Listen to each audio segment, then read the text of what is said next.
Velkommen til Monetos.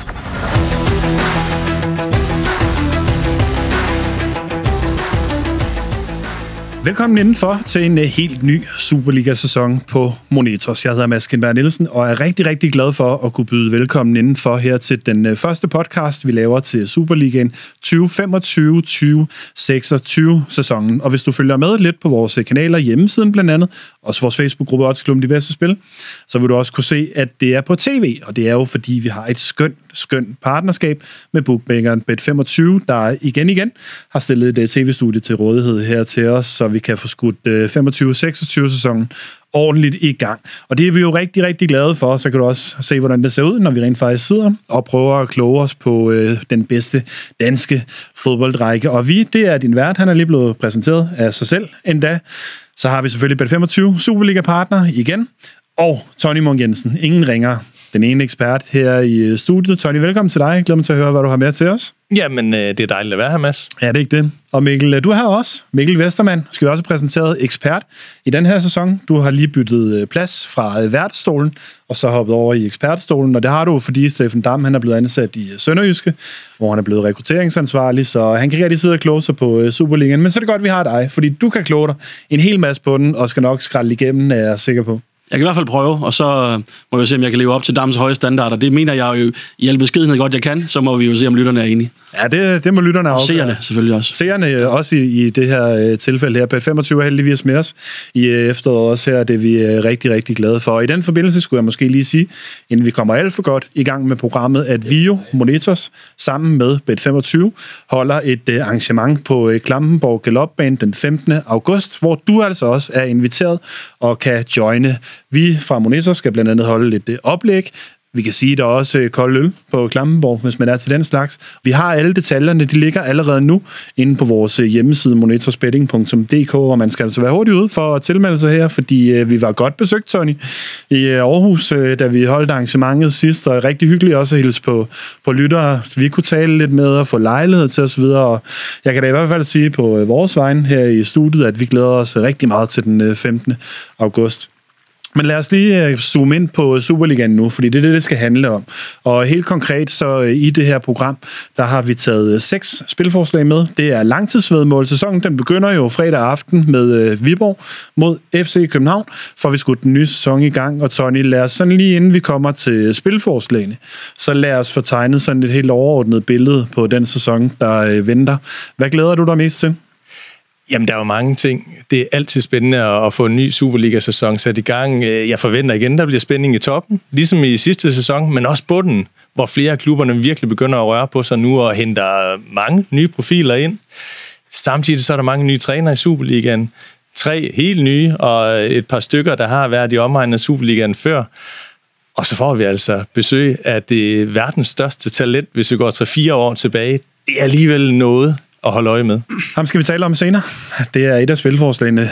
Og et andet af spilforslagene, Mikkel, det er jo din hjemby, Fredericia. Dem skal vi også tale lidt om. Prøv lige først, inden du også får lov at sige, hvad du glæder dig til, sådan fra ekspertstolen til denne sæson, der venter. Fredericia i Superligaen. Det er vildt.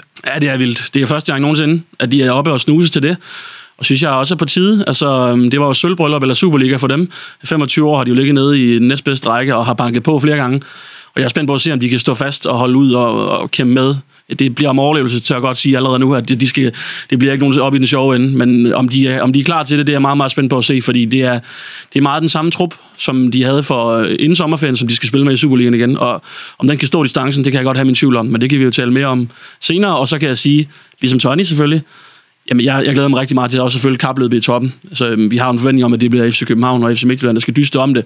Og hvem er lige foran den anden, det bliver rigtig spændende. Og så selvfølgelig som altid et tæt race dernede i bunden, om det så måske bliver så måske 11. pladsen, og så selvfølgelig også om top 6. Så der er masser af fede kampe i kampen. Den måde, vi har gjort det på, det er de 6 spilforslag, vi har med. Der har I givet dem en indsats på 10-50 kroner. Det kan man jo også opdele i units, 1-5 units, 1,5 units, eller hvad man har lyst til, men det er sådan det, de symboliserer.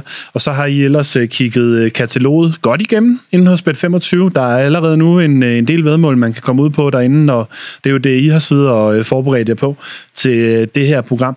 Og skal vi da ikke bare komme til det, vores kategori, som vi har kaldt det hovedmarkeder?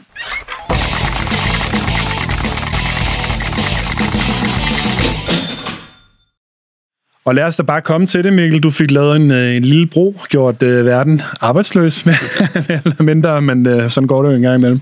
Må ikke vi kan få styr på det. Det er mesterskabskampen, vi skal komme til nu her i vores hovedmarkeder-kategori. Og lad os da bare springe ud i det. Hvad har du taget med? Jamen, jeg har taget det spil, den kombination med, der hedder FC København til at blive nummer 1 i Superligaen, og FC Midtjylland til at blive nummer 2. Altså den rækkefølge, og den kan man få til odds 2,60, den kombination hos Bet25. Jeg har sat 25 kroner på den, og 2,5 ud af 5 units kan man oversætte det til. Og det har jeg, fordi, som jeg også sagde i indledningen, jeg har en klokkeklar forventning om, at det bliver et duopol igen i toppen af Superligaen mellem FC København og FC Midtjylland. Og jeg synes, i det race hen over sommeren har FC København trukket en lille bitte smule fra. Og de har de kvæg de store muskler, de har rent økonomisk med de spillere, de har hentet til. Det giver sig selv. Der har været lidt mere stille i Herning, end der har været på Østerbro. Det kan ikke nødvendigvis dårligt for FC Midtjylland, at der er kontinuitet og ro på truppen, og ikke så mange tilgange. Men jeg synes bare, at de navne FC København har hentet til, vi har allerede lige åbnet for det. Altså, det er en Yusufa Moukoko, man henter til. Det kan godt være, at han ikke var lige så god, som han var for 3-4 år siden i Dortmund, hvor han, som den yngste tyske landsholdsspiller nogensinde, og med til VM, og jeg ved ikke hvad, men han er stadigvæk god. Jeg har også været ude at se ham her i opstarten. Altså, han kan stadigvæk godt sparke til en bold. Og så er det en Dominik Kotarski i målet, man henter. Altså, en dygtig målmand på top europæisk niveau, som også er inde omkring de kroatiske landshold, man henter til som ny førstekeeper, i stedet for Dian Ramay, det som jeg forventer er en fuldgod erstatning, og så store talenter også fra Polen til 40 millioner osv. Altså, det er bare et FC København-hold, der føler jeg nærmest har taget næste skridt som klub med de spillere, de henter til. De bruger virkelig mange penge, og de bruger penge på topkvalitet. Selvfølgelig, det at bruge penge er ikke alt. Altså, det er også spillere, der skal gå ind og bevise deres værd. Jeg kan jo ikke af god grund ikke vide, hvor god en Dominik Kotarski er, men når jeg ser ham, og det jeg har hørt til ham, så er det bare for mig at se, som jeg sagde, en fuldgod erstatning.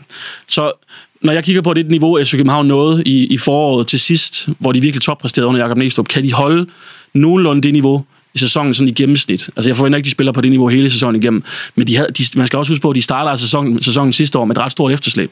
De spiller ikke ret godt det første halvår, ender alligevel med at vinde mesterskabet via et rigtig godt forår, og de har ikke skiftet særligt meget ud efter det. Jeg ved godt, der kommer nogle nye spillere til, også en ung højre bak for PSG, skal vi også nævne ham, er jeg også spændt på at se, men jeg føler bare, at de er landet et godt sted nu. De har fået signet Marcos Lopez permanent, Hatsidiakos permanent. Altså, de står så godt et sted i København til virkelig, og synes jeg, er at bygge på. De har også holdt på Jakob Næstrup. Det er også en meget, meget vigtig faktor. Ham har vi også forventet, de skulle sige vel til. En Victor Froholt er her endnu. Altså lad os se, om han også kommer til at være her. Altså, jeg har en idé om, han godt kunne spille et halvt år mere i FC København, som det ser ud nu. Der er ikke nogen, der vil betale det, han koster. Så bottom line er, i FC København-hold, som jeg ser det, altså de ser voldsomt stærke ud. Og det er jo ikke fordi, de har den fordel i forhold til FC Midtjylland, at den ulempe, at de skal spille europæisk, og det skal Midtjylland ikke. Det skal de jo også. Så de skal også begge to igennem det forløb med europæiske kampe her til at starte med. Så når jeg sammenligner dem sådan i trupstyrke og de udfordringer, der måske kunne komme, så ser jeg FC København ikke som stor favorit, men som relativt klar favorit. Og så synes jeg ikke, jeg kan få øje på nogen bag FC Midtjylland, der kan tro dem. Altså vi har at gøre med, og det kan vi også åbne op lige om lidt, det kan Tony tale mere om, hvem er det, der skal tro dem bagfra? Altså et Brøndby-hold, der mister sine største profiler. AGF, der mister Uwe Røsler, har også solgt nogen fra, måske deres allerbedste spiller, Michael Andersen. Nordsjælland det samme med en Benjamin Nygren. Hvem er det lige, der skal komme op og tro de bedste hold? Jeg kan simpelthen ikke få øje på, at der overhovedet kunne være nogen, der kommer i nærheden af det. Man kan altid blive positivt overrasket. Der er godt nogen, der kan komme bagfra, men jeg kan bare ikke se det. Så for mig at se, det er duopolet, og det kan godt være, det bliver tæt mellem FCK og FC Midtjylland, men jeg synes alligevel, at FCK lige har taget et halvt skridt foran her i sommerpausen, så derfor synes jeg faktisk, at 2,60, jo mere jeg tænker over det, det begynder faktisk at lugte rigtig fin værdi til, det bliver den kombination. Men så lad os tage dig med ind, Tony, i den diskussion her, fordi der er jo to måder at falde af på det her væddemål, kan man sige. Den ene er FC Midtjylland, der er selvfølgelig mange flere måder, men de mest sandsynlige er, at Midtjylland enten bliver mestre, eller at der kommer nogen bagfra, en Brøndby eller Nordsjælland eller nogen og ødelægger det hele for Mikkel her med åbningsspillet her. Lad os først tage FC Midtjylland. Kan du se dem? Mikkel siger, FCK de er altså foran til den her sæson. Kan du se Midtjylland undervejs i den her sæson overhale FC København? Jamen, det kan jeg godt. Og det er jo sjældent, at det helt går, som præsten prædiker. Der sker overraskelser fra sæson til sæson, og det er jo ikke sådan, bare fordi FCK har det største budget og den bedste truppe, at de så vinder mesterskabet hver eneste år. Og som Mikkel også rigtig siger, den kontinuitet, man trods alt har i Midtjylland, ved ikke at sælge nogen af de mange spillere, som de har købt de senere år. Og man kan bygge holdet endnu mere op under træner Thomas Berg. Jamen, det er også en styrke i sig selv. På den anden led, kan man så sige, en Oliver Sørensen, der betyder så meget for den på midtbanen. Han er på salgsrampen, så de venter sådan set bare på at finde en klub til ham. Og det er altså en svækkelse for dem, når de mister ham. Så skal de til at bygge noget andet op på midtbanen. Men vi har jo set Midtjylland, når de spiller til topniveau, så er de også rigtig stærkere og kan byde FCK op til dans. Så må vi så se, om må ikke de henter noget. Der er jo stadig et stykke vej tilbage af det her transfervindue, og de har jo før vist, at de er villige til at bruge pengene. Men vi taber jo også på en kombination, der hedder FCK 1, Brøndby 2, FC Midtjylland 3 for eksempel. Brøndby, lad os også lige vende dem kort. Kan de komme op og drille FCK, Tony? Ja, eller Midtjylland. Ja, det kan de jo godt. Men hvor vi før sidste sæson stod med et Brøndby-hold og et AGF-hold, der byggede på og hentede nye spillere, så står vi nu med nogle outsider, der har solgt nogle profiler. Mikkel nævner selv Michael Andersson i AGF. Brøndby jo endnu værre. Mathias Kvistgaard, Suzuki og Jakob Rasmussen i forsvar. Det er 3 profiler. Top-profiler. På et Brøndby-hold, der jo ikke var voldsomt stabile hele sidste sæson. Nu skal de til at bygge op igen med nogle yngre spillere, med en smallere trup. Jeg tror ikke, det holder i længden. Og hvad med AGF, Mikkel? Jakob Poulsen ind som træner. Kan han tage, havde han sagt, det næste skridt med det her AGF-hold? Det kan han godt, hvis du definerer, hvad det næste skridt er, for det tror jeg bliver lidt anderledes AGF-hold, end det vi har kommet til at se under Uwe Røster. Der skal spilles yngre, blandt andet, hvor AGF, og det tror jeg også godt kan komme ud og komme til at gå ud over nogle resultater. Man kan sige, det kan kun gå en vej i forhold til, hvordan de præsterede i mesterskabsspillet, men jeg siger sådan, over en hel sæson, tror jeg, der kommer nogle større udsving fra det her AGF-hold, end vi har været vant til at se, fordi at der er nogle yngre spillere, der skal have chancen. Vi har set en Charme, er det ikke det, han hedder, og en Emery her i opstarten, har fået rigtig meget spilletid. Så det er noget af det, vi kommer til at se fra det her AGF-hold, så derfor tror jeg ikke, det her er sæsonen. Havde de haft det hold, de havde for et år siden, så kan man sige, okay, så kunne vi måske igen tale om, at de kunne bejle. Men ligesom med Brøndby, som jeg er helt enig med Tony, jeg kan simpelthen ikke se det. Og med Nordsjælland tror jeg også, der er risiko for, at de kunne miste endnu flere Nygren. Altså, som jeg hørte, er der også rigtig godt bud efter Sindre Egeli, og skulle han ryge oven i Nygren, så er det også svært at se dem komme op og tro, de 2 største. Så jeg synes godt nok, der er langt fra top 2 og ned til nummer 3. Så 62, Tony, den er købt også af dig, eller hvordan? Jamen, det er den. Og man kan sige, chancen for de øvrige outsider i toppen, det er jo, at FCK og Midtjylland nok ender i et europæisk gruppespil. Ja. Det er de seedet til, og de har også styrken til det. Så det kommer de til at bruge rigtig mange kræfter på i løbet af efteråret. Så kan Brøndby, AGF, Nordsjælland sætte en stime sammen, og måske skabe et forspring i en vinterpausen. Så er der en lille chance for, at der kan ske røre i toppen. Og så vil jeg bare lige sige, at man kan faktisk, man gerne vil gardere for, at den også vinder rundt, og det er Midtjylland, der ender foran FC København. Kan man lave en halvgardering, som ender med at give et effektivt odds på 1,62, den overvejer jeg også at tage med. Men så ved jeg, så sidder du klar med kyllingen, Mads. Så jeg tog FC København i stedet for. Men det kan man også gardere for, hvis man er lige så sikker, som jeg er på, at det går den ene eller den anden vej. Det er jeg glad for, Mikkel. Vi skulle ikke starte det her program med en kyllingetænkning, så det var godt. Tony, et hold, du til gengæld ikke tror, kommer til at blande sig helt op i toppen. Det er Sønderjysk.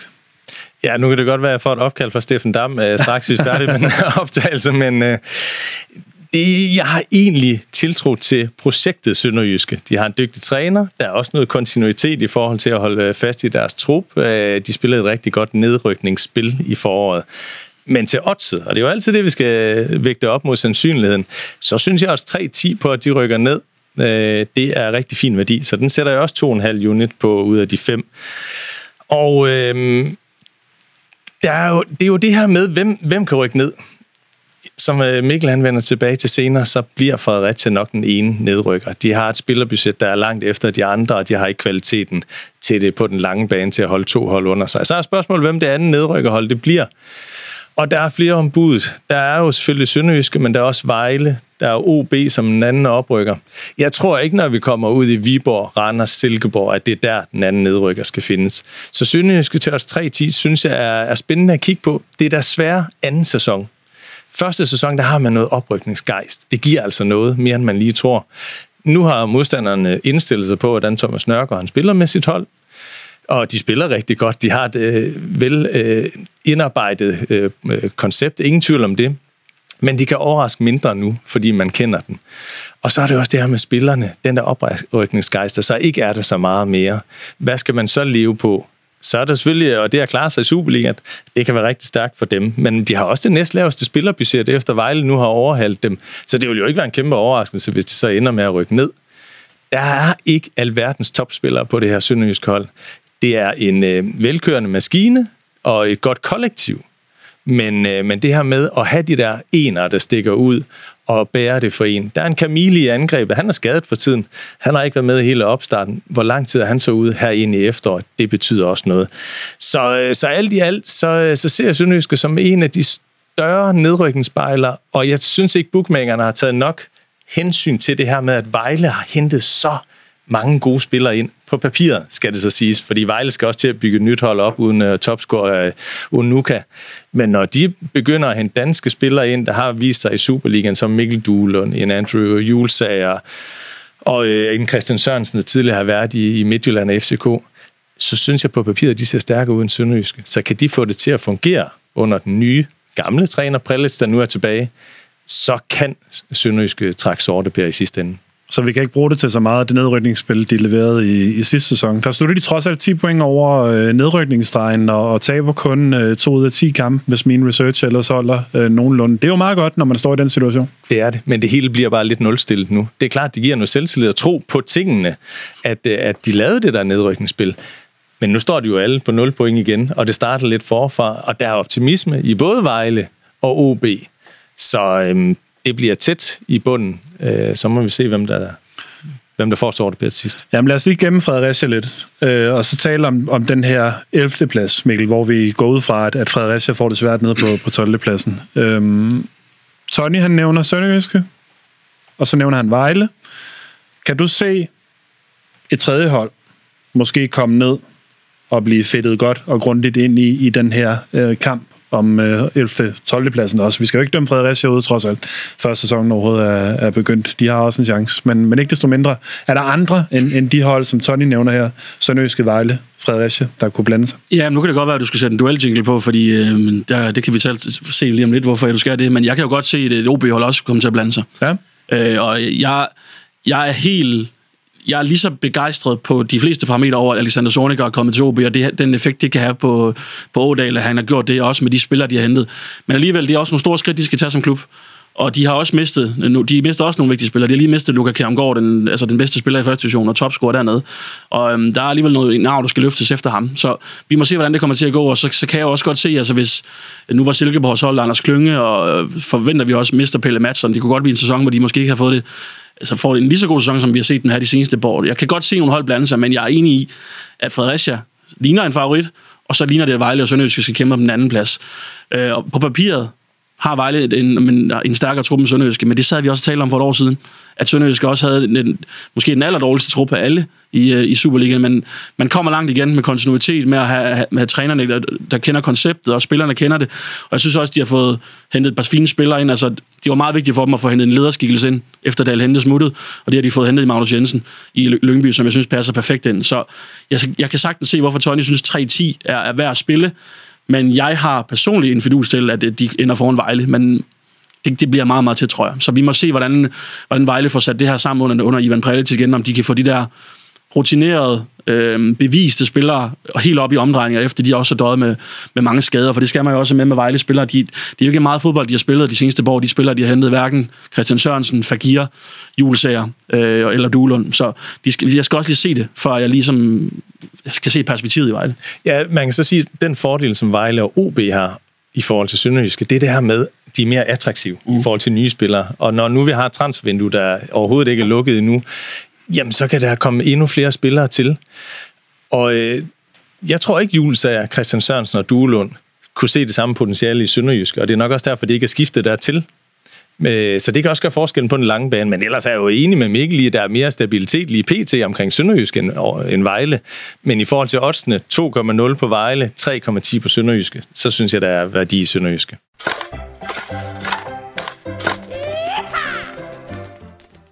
Så hopper vi videre til den kategori, vi har givet overskriften specialspil. Og nu skal vi til det, Mikkel Fredericia. Vi har sådan danset en lille smule om den varme grød undervejs. Nu skal vi simpelthen have også det højeste indsatsspil, vi har med i den her podcast. Ja, det smerter mig jo faktisk lidt, at jeg måtte helt deroppe i unitstørrelse, men jeg synes, der er kæmpe værdi på, at Fredericia ender sidst efter slutspillet. Altså ender sidst, når sæsonen er slut, til odds 61. Jeg synes, det skal meget længere ned. Så jeg har sat 4,5 ud af 5 units på det. 45 kroner ud af 50 muligt. Det er en høj indsats, men det afspejler desværre også min forventning om, at Fredericia er det klart dårligste hold i Superligaen og får en meget, meget, meget lang og svær sæson. Og hvorfor gør de så det? Tony har allerede sagt det. Det er spiller for spiller med rimelig bred marken den dårligste trup, der er i Superligaen. Det var Sønderjyske også for et år siden, men alligevel der var kortere op til de næstbedste, end der er for Fredericia nu. Og det er jo ikke en klub, Fredericia, som bare smider om sig med Monjase-millionerne, fordi de rykker op. Det er tæring efter næring. Det er det lange stræk for dem. Så det vigtigste for dem har været, modsat måske tidligere, hvad de har gjort i mange andre vinduer, at holde fast på den trup, som klarer det så godt for dem. Og det har de egentlig i bred margin lykkedes med, bortset fra de 2 spidspositioner. De har mistet Valdemar Birksø i målet, som har været fantastisk for dem nu i 1,5 års tid, og de har mistet Asbjørn Bøndergaard oppe fremme, som var en meget, meget vigtig spiller for dem, inden han blev skadet. Han var lejet i Silkeborg, og er tilbage der nu. Birksø er solgt til Norge. Så godt nok har de fået nogle af lejesvendene fra FC Midtjylland tilbage, Christiansson, Lindekilde med flere, men at de har mistet både Birksø og Bøndergaard i hver sin anden, det synes jeg er et stort tab for dem. Og så har de heller ikke ud over dem hentet de der nøglespillere, de der store profiler, der vandrer ind i startopstillingen, som gør, at jeg måske kunne have en større tiltro til, at de på topniveau kunne blande sig eller spille med i nogle af de der store kampe. Altså, jeg har svært ved at se, hvordan Fredericia skal få point mod de allerbedste hold i rækken. Det kan jeg trods alt godt se, når jeg kigger på et sønderjysk hold, og på et Vejle-hold, og på et OB-hold, sådan på spidskompetencer. Men jeg tror, Fredericia får det rigtig, rigtig svært mod de bedste hold, og så når vi så når længere ind i sæsonen på bredde, hvis de får skader på nøglepositioner, så er der meget, meget, meget langt fra de bedste til de næstbedste, når Fredericia spiller. Og det har man jo også set nogle eksempler på her i opstarten, hvor de blandt andet, nu synes jeg, man skal tage det med et forbehold, at de får den snitter mod Viborg, som de fik. Det har de fået meget røg for. Men man ser jo, hvad der sker, når Fredericia skal ud og bruge sin 17., 18. og 19. mand, så er det slet ikke på Superliga-niveau på normalt set. Så de er meget sårbare over for skader, og det synes jeg, det kan man ikke undgå, når man kommer op for dem, og mange af dem har ikke spillet fulde Superliga-sæsoner før. Nogle af dem har prøvet det før, men ikke at være profiler på et Superliga-hold. Så alt kredit til det, Fredericia har gjort, og jeg synes også, de har gang i en rigtig spændende, og de har også haft den samme cheftræner i mange år. Det taler også for dem, at de har nogle dygtige folk rundt om det, og som har ro på, og så Michael Hansen har også været cheftræner i Superligaen før, men på bredde og på topniveau, og sådan set også på bundniveau egentlig, så er de et godt stykke efter alle de andre, så jeg kan simpelthen ikke rigtig se, hvordan FC Fredericia skal sætte en sæson sammen, hvor de ikke bliver sidst. Altså, jeg er simpelthen så svært ved at se det. Så for mig at se, vi skrev også om det i går, Tony, der skal Fredericia, det her spil, synes jeg, skal ned og stå i noget, der minder om 25-30 stykker, og derfor sætter jeg altså en meget stor indsats på, at de ender sidst. Ja, jeg er enig. Der var kamp om at præsentere spillet i den her udsendelse. Nu var det Mikkel, der gjorde det på fornem vis, og var fuldstændig enig. Altså, det er jo næsten svært at finde en kamp, de skal blive favoritter i. Der bliver måske et par stykker i løbet af sæsonen. Så er det svært at overleve. Og jeg sammenligner den meget med Hvidovre, der kom op i Superligaen for et par år siden. Stort set det samme budget og kvalitet, de kom op med. Hvidovre, de havde 12 point op til næst sidste pladsen, da sæsonen var slut. Og man sagde, de spillede egentlig pænt mellem felterne Hvidovre, men de manglede den kynisme og den kvalitet, der skulle til, når det så skulle afgøres i både den ene og den anden ende. Jeg tror, det bliver det samme med Fredericia. De har mange dygtige fodboldspillere, gode til at spille langs jorden, også bliver bedre til at forsvare sig. Men på kvaliteten, spiller for spiller, der får de så store problemer, fordi det er et fuldstændig andet game, de kommer op i nu. Spændende bliver det i hvert fald at følge, Tony. Så lad os gå til OB, som vi også har været en lille smule inde på. Dem har du et spil med på? Ja, jeg satser på, at de overrasker. De er oprykkere, men at de ender i top 6 til odds 2,60. Halvanden unit på den ud af de 5. Og jeg synes, der blæser sådan en positiv vind omkring OB. Det er alene som oprykker og kan tiltrække en spiller som Rasmus Falk. Det siger noget, synes jeg. Og så er det rigtigt, som Mikkel også var inde på, de har solgt en Luka Kjærumgaard, deres topscorer. De har endda også solgt Don Dietzson, deres vice-topscorer. Men de får næsten 70 millioner ind en gang, når de har fået alle bonuserne. Jeg ved godt, det ikke er noget, man får på én gang i en bankoverførsel. Men det, at de får så mange penge ind, kan også gøre, at de kommer til at investere endnu mere frem mod transfervinduets lukning. Og jeg synes allerede nu, de har en rigtig, rigtig stærk trup. Ret hurtigt fik de jo Alexander Zorniger ind som træner.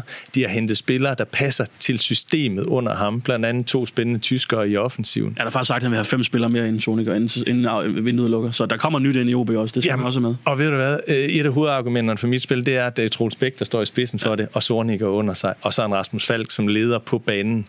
Altså den der treenighed der, det kan virkelig blive til noget. Så kan man sige, at det kan tage lang tid, den proces, fordi Zorniger, han er meget krævende.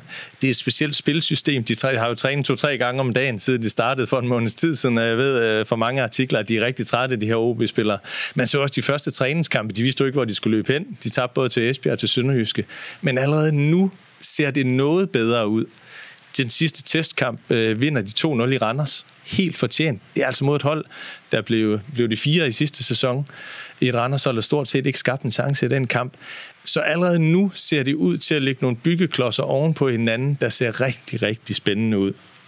Og de har altså det 6. højeste budget i Superligaen. Og det siger jo også noget om, at de har nogle muskler, som nogle af de andre midterhold ikke har, i forhold til at gå hen nogle transfers, og så endnu mere nu med de millioner, de får ind. Så kan man selvfølgelig sige det her med, at man mister så mange mål. Det er jo 42% af deres mål i sidste sæson. Men jeg sidder faktisk og tænker, at erstatningerne, de måske allerede er hentet. Altså en Fide Arp, som en tysk talentfuld tier, angribertype, som har imponeret stort i træningerne og de første testkampe. Måske passer han endnu bedre ind i det her Zorniger-system end en Kjærumgaard, som også ville have pyntet i Superligaen. Vi gad godt at se ham. Nu ryger han nok afsted. Men der er mange strenge at spille på. Deres startelve ser rigtig, rigtig stærk ud. Den er jeg faktisk ikke i tvivl om, at den ligger omkring 6. 7. pladsen i Superligaen. Så skal de have noget mere til bredden for rigtig at kunne spille sig ind. Men jeg ved jo, du ikke tror så meget på den, som jeg gør, Mikkel. Jamen lad os da bare bruge lidt i det, Mikkel, fordi det, du ved jo, jeg elsker at dyrke de der uenigheder, så hvorfor er det Tony-spil ikke er godt? Jamen, jeg skal sige, nu lidt måske en lille smule selvmodsigende, når jeg med det langskudsspil, jeg skal præsentere lige om et øjeblik. Men jeg kan jo se lidt af de samme udfordringer for OB, som jeg kunne med Fredericia lige før, altså på spidspositionerne, både i den ene og den anden ende. Der er jo det tragiske omkring deres rigtig, rigtig stærke førstekeeper, William Myhre, at han døjer med nogle hjerteproblemer, som vi egentlig troede, han var ved at komme tilbage fra, men som igen har sat ham ud på ubestemt tid, hvilket betyder, at det er Martin Hansen, der skal stå for dem. Og jeg er ikke helt sikker på, at han er en af de, faktisk ikke blandt de 10 bedste målmænd i keeper i Superligaen. Så det skal jeg lige se, hvordan han kan klare det igen på Superliga-niveau, før jeg er sikker på, at OB kan blande sig helt op omkring top 6. Og så skal jeg også lige se det på Superliga-niveau med de nye tyskere, der kommer til, om de kan erstatte Kjærumgaard, som jeg synes er... Altså, det afspejler også det skift, han er ved at lave, hvor god en angriber han er, og de penge, de kommer til at få for ham. Så det synes jeg, der kan jeg se lidt udfordringer. Og så igen også med bredden med OB, må vi se, hvor stærke spillere de så kommer til at have ind, fordi henter de 5 spillere, som Zorniger gerne vil have, med fin kvalitet, a la Fide Arp og Nora Gernaus, så kan Tony spille enden med at blive rigtig, rigtig godt. Men jeg kan også godt se, at det er et OB-hold under Zorniger, der kommer til at have store udsving, som gør, at jeg tror, at de kommer til at miskotte, og derfor synes jeg så også, det kunne være spændende at tage et topscorespil med til dem senere. Det er, fordi hvis mit spil skal gå hjem lige om lidt, så skal OB helst ikke i top 6. Nej, det må vi så have kigget på. Oh, wow! Oh! That is beyond special! Og det skal vi nemlig her i den sidste kategori, der så er langskuddene. Og Mikkel, vi har jo talt lidt om det, så jeg synes bare, du skal præsentere dit spil. Ja, og det er en af de spillere, der faktisk kæmper lidt med at blive klar til Zorniger-fodbold op til starten af den her sæson. Han har også stået lidt med nogle ankelproblemer. J. Roy Groth, den tidligere Superliga-profil fra Viborg, inden han blev solgt til Kina, var jo faktisk Superliga-topscorer i en halv sæson, inden han røg væk fra Superligaen, og viste efter han kom tilbage til Danmark det var vel i januar, han kom til, at han stadigvæk har et tårnhøjt topniveau og virkelig kan gøre ondt på forsvarsomring i det danske land, og det kan han også på Superliga-niveau. Det har han jo vist før. Så jeg har jo en forventning om, at når han er i fulde omdrejninger, og det er han snart, heldigvis, så bliver han en spiller, som kommer til at score rigtig mange mål for OB med den måde, de spiller på, altså med masser af fart, med masser af fysik. Et OB-hold, der kommer til at sætte rigtig mange angreb sammen i løbet af kampene. Og så håber jeg jo lidt, at de misser top 6, fordi så kan vi se ind i et forår, hvor OB faktisk kan komme til at, når de har fået et halvt år under, med Zorniger-bold under huden, kan komme til at gå et rigtig, rigtig fint slutspil i møde, forhåbentlig i bund 6 for mit vedkommende, hvor de kan komme til at score mange mål. Og det er jo også det tit, vi kigger på med topscorespil. Nu skal jeg lige præsentere det rigtigt. Det er odds 50, jeg spiller ham til at blive topscorer i Superligaen, og den sætter jeg en halv unit på. Det er ikke lige så høj indsats som Fredericia. Der er trods alt nogle usikkerheder med det her. Og nogle af de faldgrupper, der også er, det er jo, at han måske ikke er forrest i køen lige nu. Altså, der er jo en grund til, at Zorniger henter 2 tyskere ind, fordi de kender den måde, han gerne vil spille på, og de har kortere vej til at spille Zorniger-fodbold, end en spiller, som J. Roy Groth har. Altså, der har også været artikler om i Fyns Stiftstiden, at han har lige skulle vende sig til, at hvor mange højintense løb han skulle lave uden bold. Det er ikke nødvendigvis altid hans livret, den type spiller, han er. Men jeg kan bare se, med den power, han har, med den fysik, han har, den hurtighed, han har, så kan han altså komme til at blive, når han lige har vendet sin hjerne til at skulle blive det, en vild Zorniger-spiller. Og så har vi set i Viborg, hvor ondt han kan gøre, og det er uanset, om man faktisk kommer... Det niveau, han viste i foråret i OB i første division, det var faktisk for kanten, fordi der spillede Kjærumgaard fremme. Så jeg kan faktisk godt se, at han laver mange mål, uanset hvilken position han spiller, og afhængig af, hvordan OB også lige kommer til at fordele kortene fremme. Så jeg kan godt se mange scenarier, hvor han kommer til at score. Jamen, jeg kan sagtens se ham lave 10, og hvem ved, måske skal der ikke mere end 13-14 mål til at blive topscorer. Altså, der er jo ikke nogen, der står klart ud, som den der, hvor vi bare siger, ham der han laver 20, som jeg ser det. Og jeg har en. Tror de har selvfølgelig en. Men odds 50 på en spiller, som jeg tror har et topniveau, som igen kan vise sig at være faktisk måske for godt til Superligaen, og som før har vist, at han kan score, det var nærmest 10 mål på en halv sæson. Så kan jeg altså godt se, at det kan blive giftigt til os 50 med Roth her, når han lige kommer i omdrejninger. Og igen, spændende nok, hvis de kommer i top, eller i bund 6 i hvert fald, så kan der være en chance, Mikkel, i hvert fald. Men Tony, det bliver ikke ham, der bliver topscorer. Nej, jeg er da glad for, at Mikkel mener, at deres reserveangriber scorer 10-15 mål i sæsonen. Så tror jeg, der er god basis for at komme i top 6. Men begge spil kan jo godt gå hjem, at han scorer en masse mål og gør det godt, og holdet også gør det godt, og de så ender i top 6, og han bare bomber lidt videre der. Det er da ikke helt umuligt. Vi skal have dit spil, Tony. Ja, nu teaser jeg jo for verdens største talent for 3-4 år siden, og Mikkel har sagt navnet Youssoufa Moukoko. Altså, det er jo vanvittigt. Det er faktisk en vanvittig handel. Altså, det er helt i toppen, synes jeg, i forhold til bomber, hvad angår Superliga-transfers. Det er virkelig, virkelig stort. Og så ved jeg godt tidligere, vi har set både Van der Vaart og Wilshere, og jeg ved ikke hvad, men de var jo over the top. Altså, de skulle lige tjene de sidste penge og forsøge at vise sig, og det kunne de ikke, fordi de ikke havde niveauet mere. Det her, det er jo en ung spiller, som, hvad er 20 år? Ja. 20-21 år, som jo blev bygget voldsomt op. Han var, jeg måtte lige genlæse nogle artikler, han var topscorer på Dortmunds U17-hold, da han var 12 år, før han fyldte 13 år. Der scorede han 17 mål i 7 kampe. det er vildt. Det er meget godt. Så ved jeg godt, der har været mange ting fremme omkring hans alder, der også var TV-programmer og så videre, men vi må så gå ud fra, at han er omkring de 20 år den dag i dag. Og uanset hvad, så slog han jo igennem i Dortmund. Og han har spillet mange Bundesliga-kampe.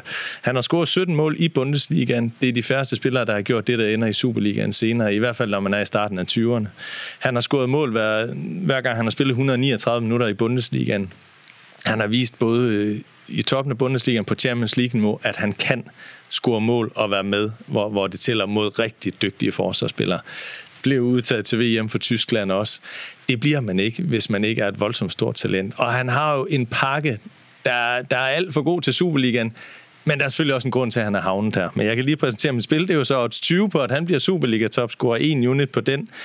Og jeg mener bare, hvis han genfinder snærten af det topniveau, han tidligere har vist, så kan han lynhurtigt spille sig ind på det her FCK-hold. Begynder han først at score mål, så bliver han også den foretrukne nier. Så kan han få rigtig meget spilletid. Også fordi de kommer til at spille masser af kampe i FCK.